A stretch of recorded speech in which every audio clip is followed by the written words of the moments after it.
રાજ્યમાં દેશની સેના દ્વારા જે પ્રકારે ઓપરેશન સિંદૂર એ ઓપરેશન સિંદૂરની થીમ પર ગણપતિજીના મંડપના ડેકોરેશનની કોમ્પિટિશન સાથે સાથે જ દેશના લોકપ્રિય પ્રધાનમંત્રી આદરણીય શ્રી નરેન્દ્રભાઈ મોદીજી દ્વારા દેશભરના લોકોને સ્વદેશી ચીજ વસ્તુ ખરીદવા માટે જે અનેકવાર જે પ્રકારે પ્રયાસ થકી નીચે સુધી સ્વદેશી વસ્તુઓની ખરીદી જે પ્રકારે વધી છે એને બી વધારો કરવા માટે પ્રોત્સાહન આપવા માટે સ્વદેશી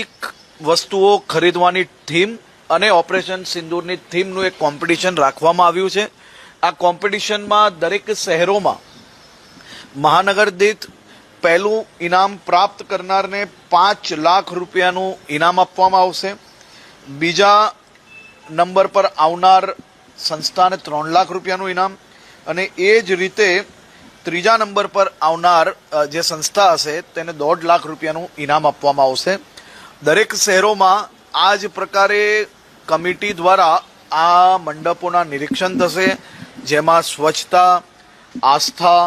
ખાસ કરીને જે આ ડેકોરેશન છે એ થીમ પર આખું નક્કી કરીને આ ઇનામો આપવામાં આવશે।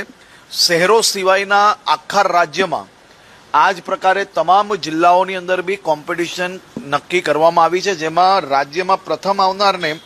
5 લાખ રૂપિયા, દ્વિતીય આવનારને 3 લાખ રૂપિયા, તૃતીય આવનારને 1.5 લાખ રૂપિયા અને એના સિવાયના